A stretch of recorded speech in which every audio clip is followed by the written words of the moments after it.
Dr. Deepak Chopra. Thank you very, very much, Master, for being with us here today. It's a true honor, my friend, to have you here for this incredible event, Wellbeing 360. This event is created by Tech Milenio, the first positive university in the world, and the Institute for Wellbeing and Happiness.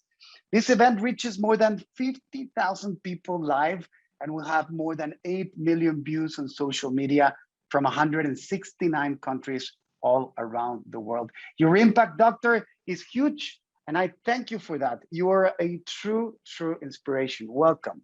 Well, thank you, Simon, and I congratulate you on your wonderful enterprise, your business, your humanitarianism, and your amazing book. So congratulations. Thank you so much. Thank you so much, Deepak. Let me start with a question that we all want to hear from you. We all live unprecedented times for well-being and happiness. It seems that we are in transition. The pandemic has been with us for almost 2 years. Big losses all over the world, stress, anxiety, madness, sadness. What is the formula for a balanced and happy life during these difficult times? What do we need to do as leaders to navigate and pass this storm?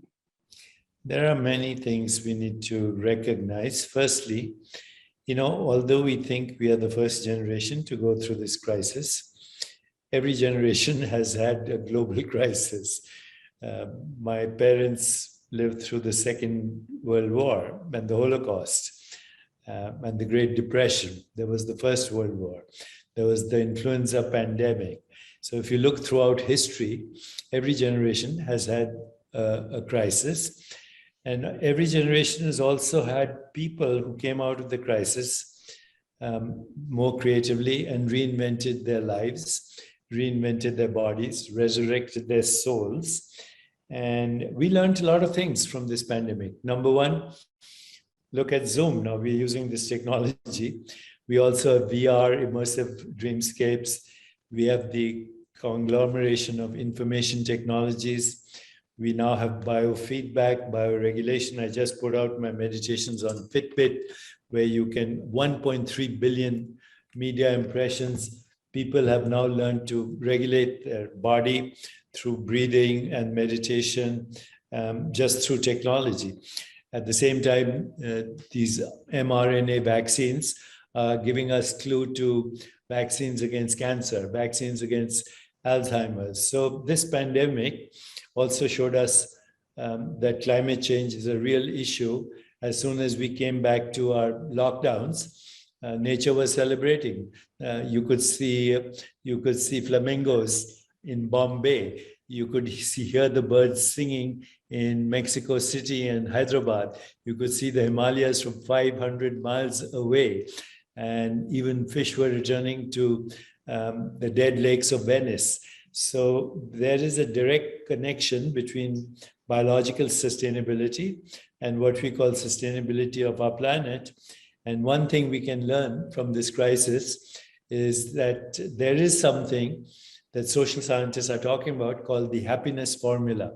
And the happiness formula says, and is based on solid research, by the way, only 10% of happiness comes from external circumstances, from things like money or good relationship or having a good business. Only 10%. If somebody wins the lottery, they'll be very happy immediately. Let's say they make $200 and they win the lottery, they make $20 million. They'll be very happy, but in 6 months, they'll return to baseline. And in 1 year, they're unhappier than they were before the lottery, because now money becomes their identity. And they're looking at the stock market, they're looking at where to tax havens, they're worried. The stock market determines their state of wealth and their state of happiness. They confuse net worth with self-worth. So 10% of happiness comes from external circumstances. 50% of your daily happiness experience comes from what is called the set point in the brain. So set point for unhappiness is you look at a situation like the pandemic or any other situation, and all you think is problem. That's 99% of people respond to any problem or any adversity, either by complaining or by condemning or by playing the victim, or by criticizing.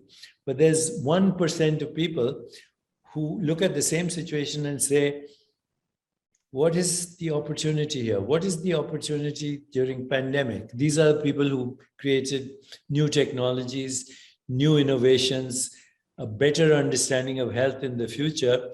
So the difference between happy and unhappy people, 50%, is attitude. Is this a problem or is this an opportunity? Because in every adversity, there's an opportunity. If you ask yourself, you have to ask the question.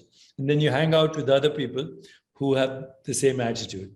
That leaves 40% of happiness remaining.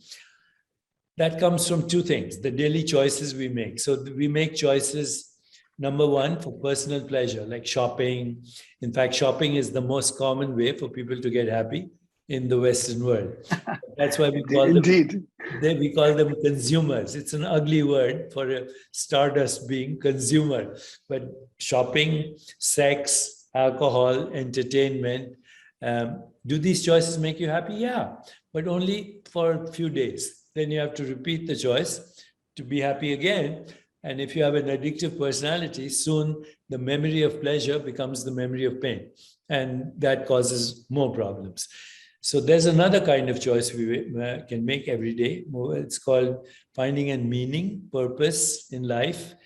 But the fastest way to be happy is to make somebody else happy.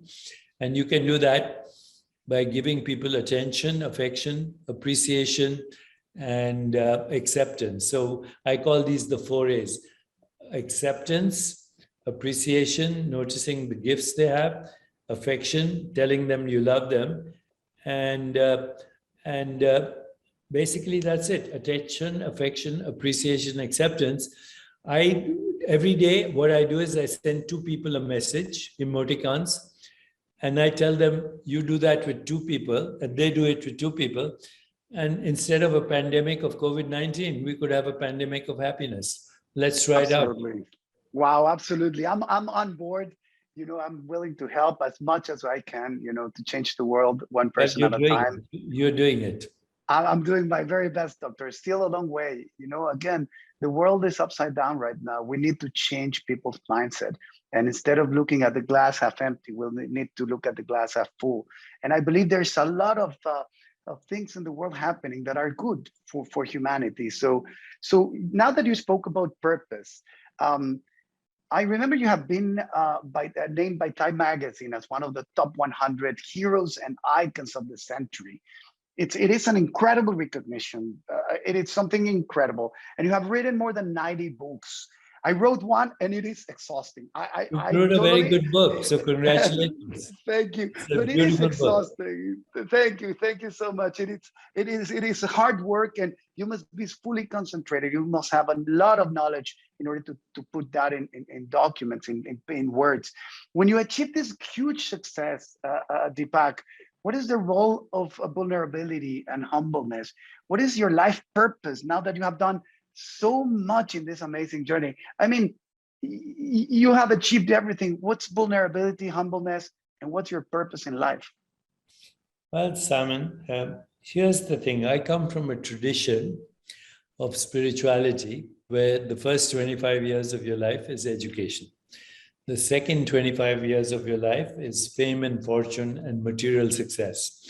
The third 25 years is giving back. And I'm now entering the fourth 25. I'm going to be 75 this month, although biologically I'm under 40. So the fourth 25 years is supposed to be discovering who you really are. Are you a changing physical body? Are you a changing mind? Are you a changing emotional personality? Or is there something deeper that we call self-realization? How do you go beyond the fear of death? How do you enhance lifespan and health span?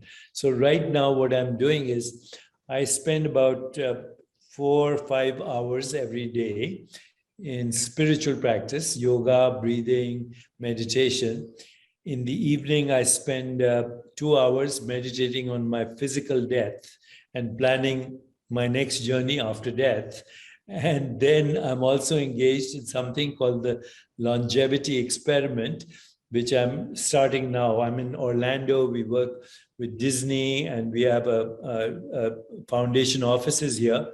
And what we are saying is that if you understand the human microbiome and genetic information in the body, 99% of the genetic information in your body is microbial, and you can change it.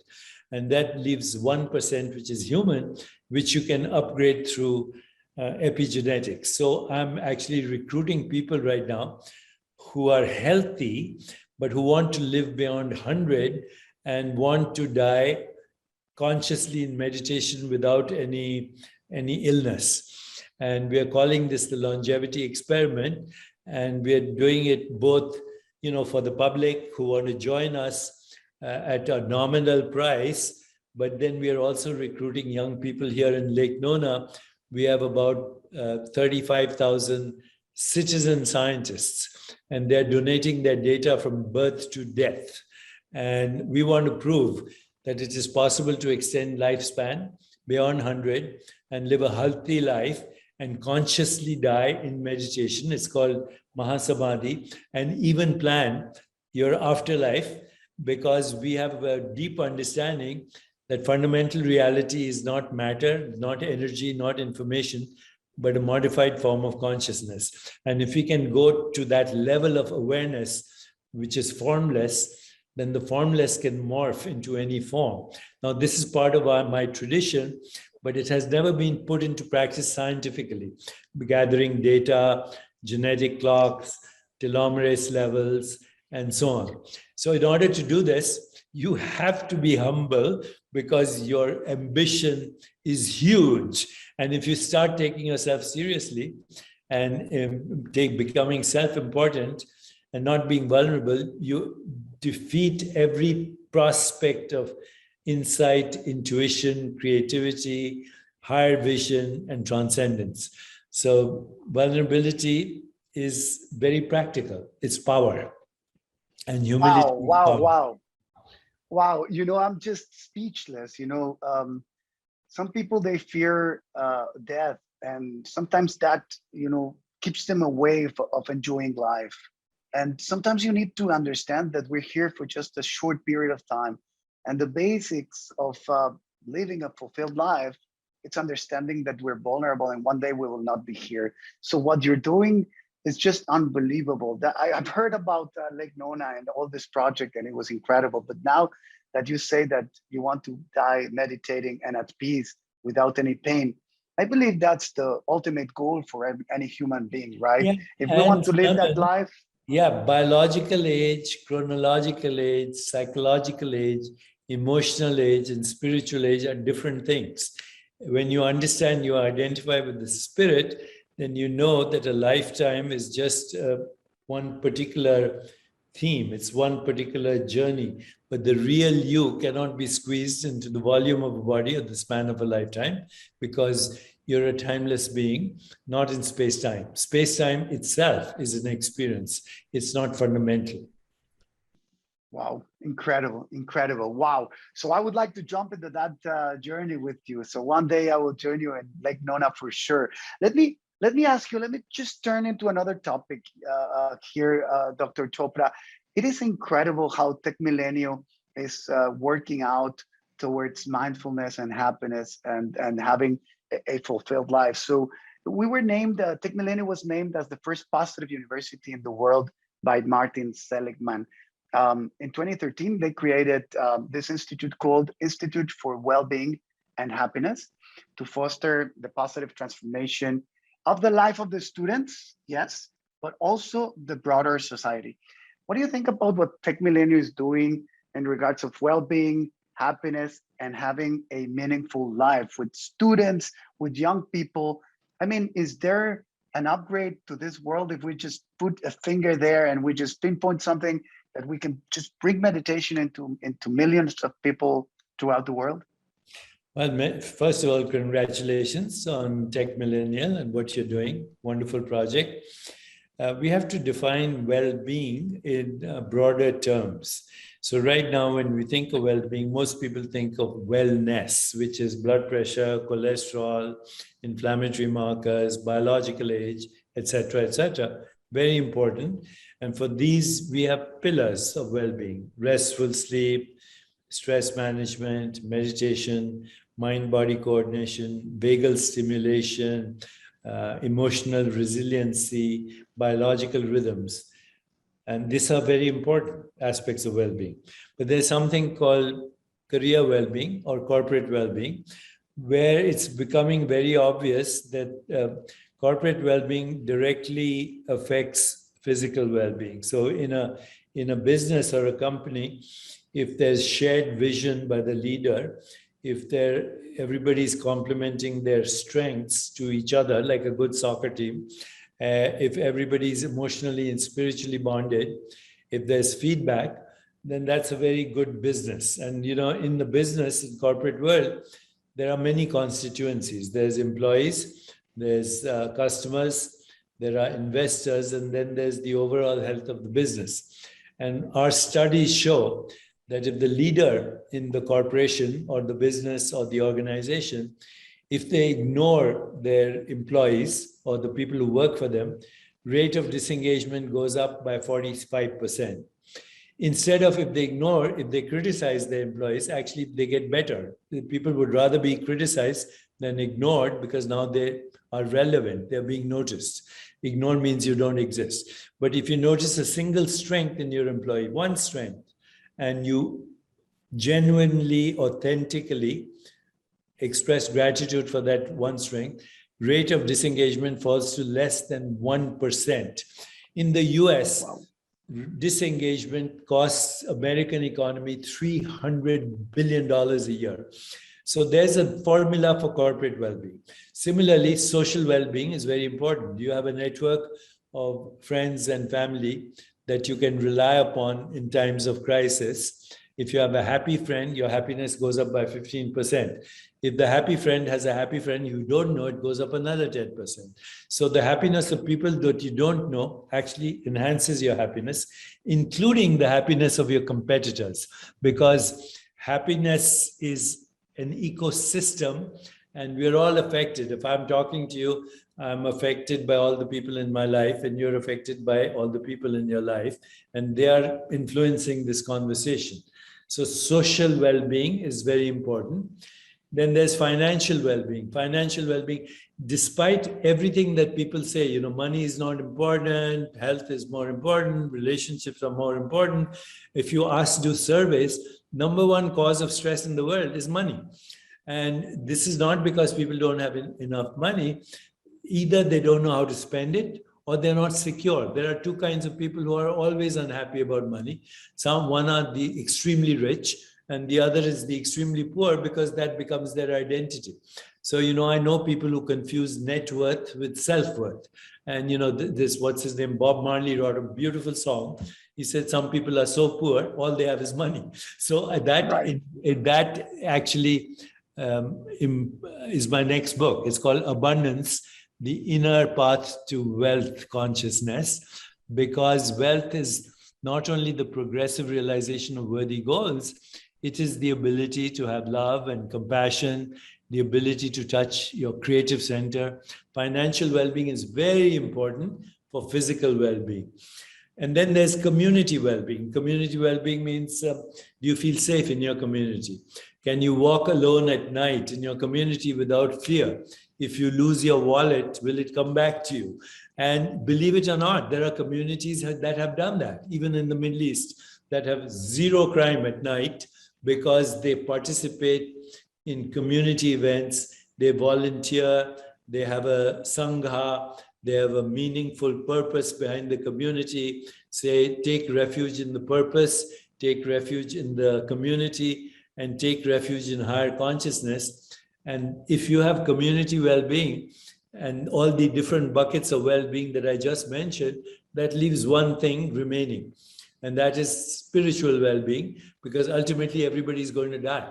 And at some point, people start to fear death. They start to fear old age. They start to fear infirmity. So that's where spiritual well-being comes in, and spiritual experience. If you look at the spiritual experience of Jesus Christ or Buddha or or even Moses, they all talk about something which is very significant. They got in touch with the part of themselves, which we call spirit, but we can call fundamental consciousness, which is not in space-time. They also had the spontaneous emergence of truth, goodness, beauty, harmony, love, compassion, joy, equanimity, and they lost the fear of death. So spiritual well-being. Jesus says, before Abraham was, I am. Moses says, when asked God, who are you? God says, I am that I am. What is this I am, which is before I am Simon Cohen or before I am Deepak Chopra? What is this? This is our own spirit, our own soul. So well-being in its totality has to be the next movement, because otherwise with climate change, pandemics, mass migrations, poison in our food chain, extinction of species, mechanized ways of killing each other, we are heading to extinction. The last extinction was 65 million years ago, when a meteorite fell in your country, in Yucatan, and wiped out the dominant species of this planet, which was dinosaurs, in less than a week. Now, the next extinction, if it happens, will be caused by humans, and we may not even have a week after this happens. So right now, we need to wake up to our spiritual nature. Otherwise, you might as well go to the bar and get drunk. We will go to get drunk, but not for that purpose at all. So let's ask you again, we are on this research of mental and physical and all these well-beings that you just mentioned. We would just look for them because there's no person in the world that if you ask them if you want to be happy and they say, no, I want to suffer. This is like part of nature. So what would you say is the biggest barrier for making this mental well-being in the 4 or 5 different versions that you mentioned a priority in our daily life? We forget about that in our daily life. We're so busy making money that we don't even have time to spend it and to enjoy it throughout our lives. I mean, either you make 1 peso a month or make 1,000 pesos a month or 1,000,000 pesos a month. You're so busy with silly things that you don't focus on the most important things, like well-being and in its all forms and senses. So what do you think it's that? How can we just break that barrier? Part of it is our current culture, which says if you have lots of money, you'll be happy. But, you can have lots of money, spend your whole life with driving ambition. And at the end of it, what do you get? Rotten teeth, sexual impotence, and heart attacks and drug addiction. And so you spend your life making money, then you spend your life spending that money to get better. And that's actually insane way to live. I think the best way is to start with reflection and contemplation and meditation. Who am I? What do I want? What's my purpose? What am I grateful for? Do I have a soul? You start with reflection, meditation, you go to the source of all existence, and then you know that there's something deeper beyond what we call the appearance of the physical world. The physical world is a projection of the mental world, and the mental world is a projection of the spiritual world.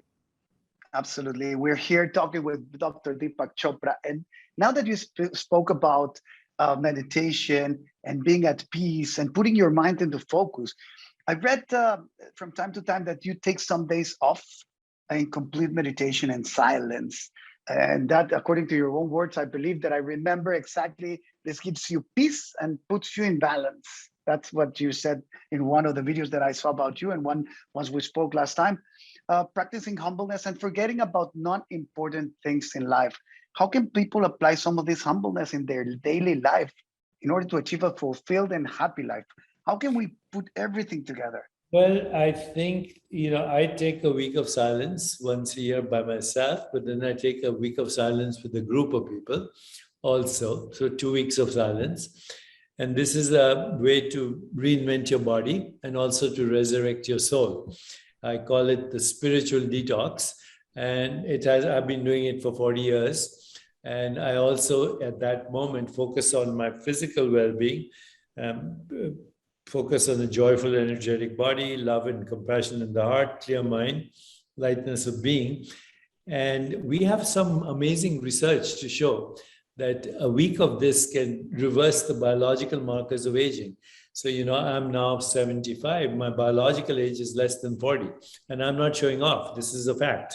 And I think anyone can have that experience if they know how to go a little deeper into what is the meaning of life for them, what is the unique talents, who benefits from that unique talents, which we call following a dharma.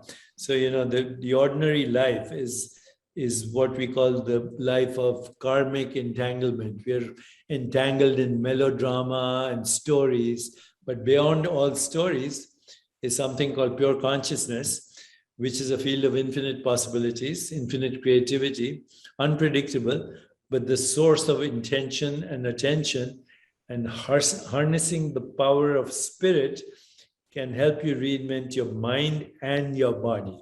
And that is what I want to do with the world. So if we reach a critical mass of people, in my mind, 1 billion people, we could have a more peaceful, just, sustainable, healthier, and joyful world. That would be an achievement for humanity. And for that, we need to be humble. We need to have open systems, transparency, maximum diversity of everything: race, gender, ethnicity, talent, education, entertainment, and social media. Because right now, social media and politics is very divisive everywhere, all over the world. And there is no way to solve this other than you join the extreme right or the extreme left.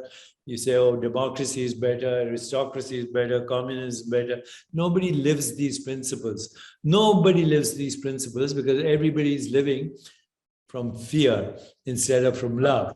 So, we say love is not just a sentiment. Love is the ultimate truth at the heart of creation. And for love, you need humility, you need vulnerability, you need cooperation, and you need an ecosystem where everybody is helping everybody else. And, we've lived for thousands of years with the divided mind. We have medieval identities and modern capacities. This is a very dangerous combination. We need to go back and revisit our vulnerability, our humility, and our desire to have empathy. Empathy means you feel what other people feel. Compassion, you have the desire to alleviate suffering. Love, but love without action is meaningless, and action without love is irrelevant. When you combine love with action, as you're doing with your organization, then the whole world will want to support you. Absolutely. And I know that that's your mantra, no, love in action. And we spoke about it a few times in the past, and I love it. And I adopted it into my daily life. Before we go to a surprise that we have to our audience, we have a 5-minute surprise at the end of this interview. I would like to ask you the last question, Dr. Deepak. And it would be like, you named your last book, Total Meditation. And I know that it's just incredible book. I recommend it for everyone that would like to start on meditation and to want to go deep into this practice. What is the difference between total meditation and other practices? Well, meditation, total meditation, looking at all the components of meditation. Mantra meditation, which takes you to transcendent experiences, self-reflection, inquiry, contemplation, concentration, breath, awareness of body, awareness of the 5 senses, awareness of the mind, awareness of the emotions, awareness of relationship, awareness of the universe. That's total meditation. I can take people through a short experience, giving that at the end of this conversation, if you want. Awesome, awesome, awesome. So we're running out of time. It's been a very, very fast 28, 29 minutes. We're almost done. I would like to ask you if we can just guide our audience to a 5-7 minute meditation with you.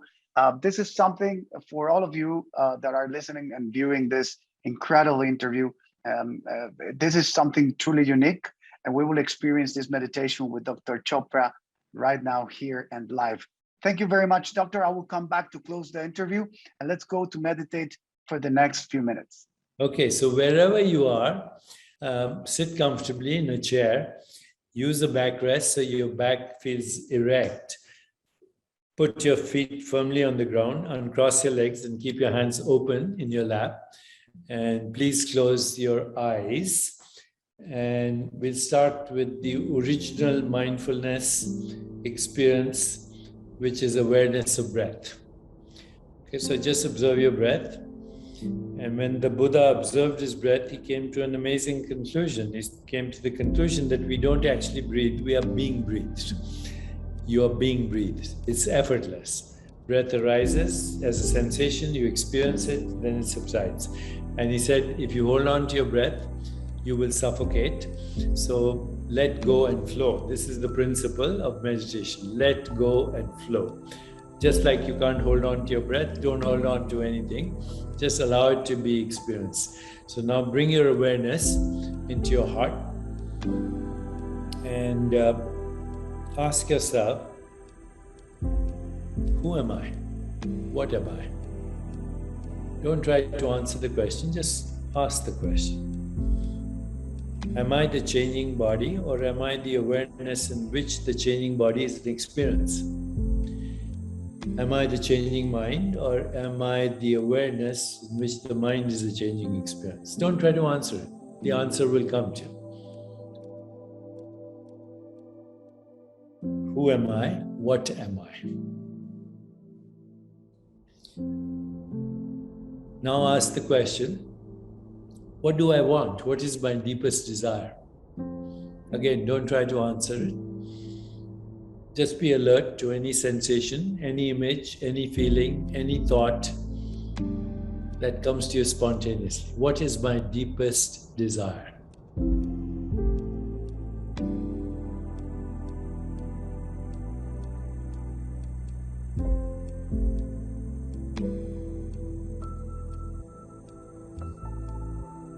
Now mentally ask the question, what is my purpose?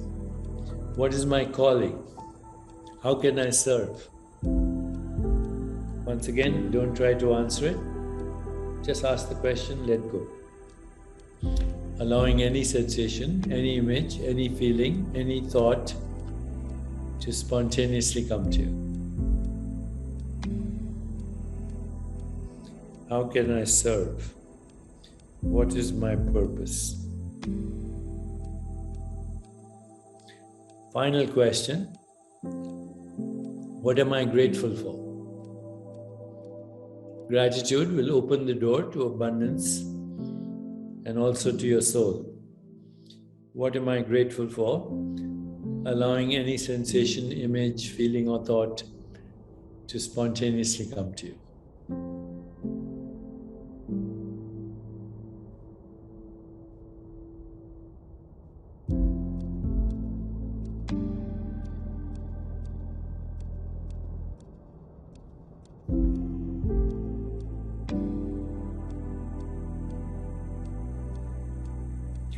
And now,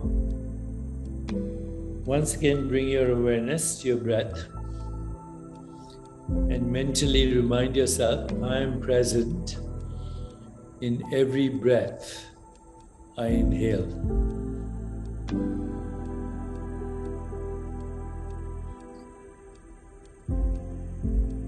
Feel the sensations in your body, or maybe touch one hand with the other hand. And mentally remind yourself, I am present in every sensation I experience.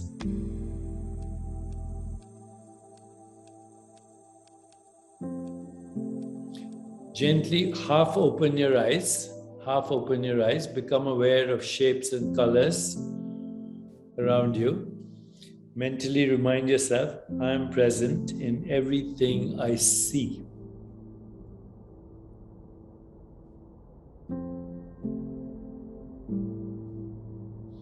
Close your eyes again. Generate some saliva in your mouth. Taste it. Taste the back of your teeth, the roof of your mouth. And remind yourself, I am present in everything I taste.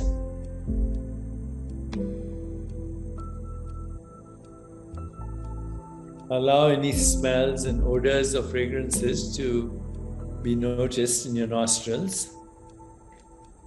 Mentally remind yourself, I'm present in everything I smell.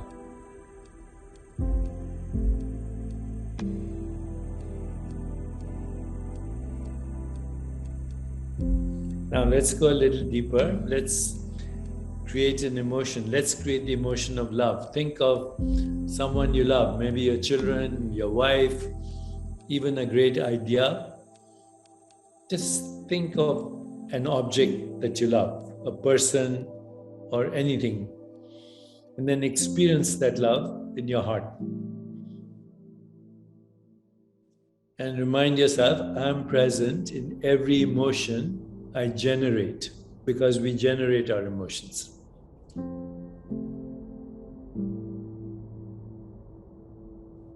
Go a little deeper and ask yourself, I wonder what my next thought is going to be. And then wait for it. See a thought coming to you as it arises, as you see it, and then as it subsides. And remind yourself, I am present in every thought I generate.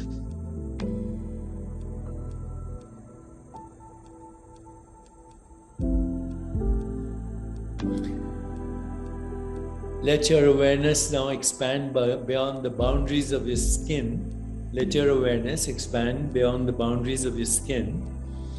Let it pervade all of space and time.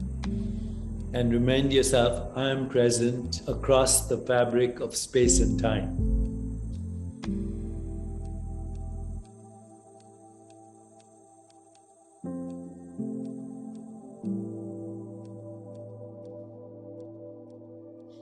Now bring your awareness back into your body and just repeat your full name. I am Simon Cohen, mentally.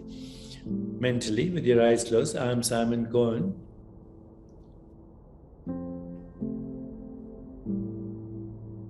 Or I'm Deepak Chopra, Mary Gonzalez, whatever your name is. And then just remind yourself, that's not who I am, that's my name. It's my bio, not who I am. Now drop your last name and repeat only your first name. I am Simon, I am Deepak, I am Mary, I am Maria. This time bring into your awareness the happiest moments of your life, childhood, play, falling in love.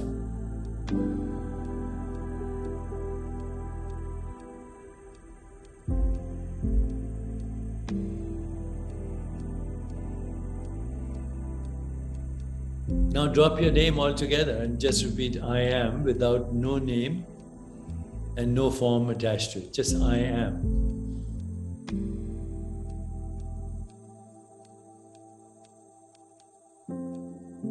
Finally, replace I am with the mantra aham, which is the vibration of existence. Aham, mentally.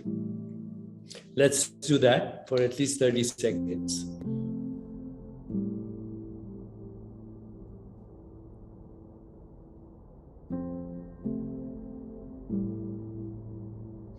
Finally, let the mantra go and just rest in your own presence, rest in your own being, rest in awareness. This is ground zero. This is who we are. Be aware of just being aware. Awareness has no shape, no color, no sound, but without it, there is no experience. Awareness has no location in space-time. It is timeless, not subject to birth and death. It is not 25 years old or 100 years old, it is timeless. And this is who we are. So now rest in the presence of your own being. Be aware of yourself.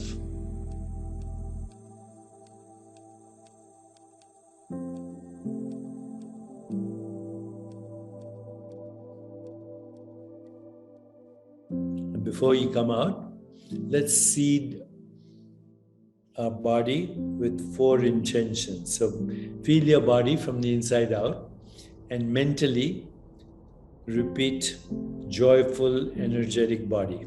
few times mentally as you feel your body, joyful, energetic body.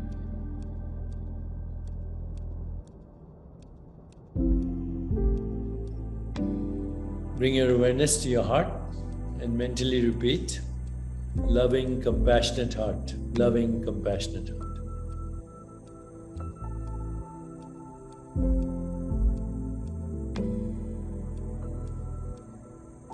Bring your awareness to your third eye, between your eyebrows, and mentally repeat, clear, reflective, alert mind, reflective, alert mind. And once again, let your awareness expand outside the boundaries of your skin. Let it pervade all of space-time and mentally repeat, lightness of being, lightness of being, lighter than space.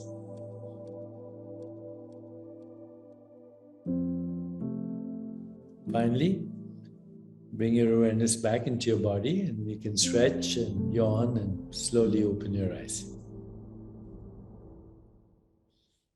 So this is what I call the master meditation. It includes everything: reflection, transcendence, body awareness, and identity. I hope you can share it with everyone in your beautiful ecosystem across the world. And congratulations on your book as well. Thank you very much, Simon. Thank you, Doctor. It was incredible. I just feel super energetic. Just want to send you a big hug, all the love in the world, in the name of Tech Milenio, Tech de Monterrey, the Institute for Wellbeing and Happiness, and myself. You know, you have me as a friend forever. I would like to thank you for this time with us. You have enlightened our hearts and souls. We admire you, Doctor. We look up to you, Professor. I wish you the very best in the world. And I wish you all glory and all success with Tech Millennial and your book and your entire ecosystem and all the people that you're serving and helping and finding meaning and purpose for their lives. So thank you very much for having me. Thank you. Thank you very much, everyone, for joining us at Wellbeing 360. This is an unbelievable conversation with my hero, Dr. Deepak Chopra. Let's keep changing the world one person at a time. Blessings to all. Namaste. Namaste. Thank you, Simon. Thank you.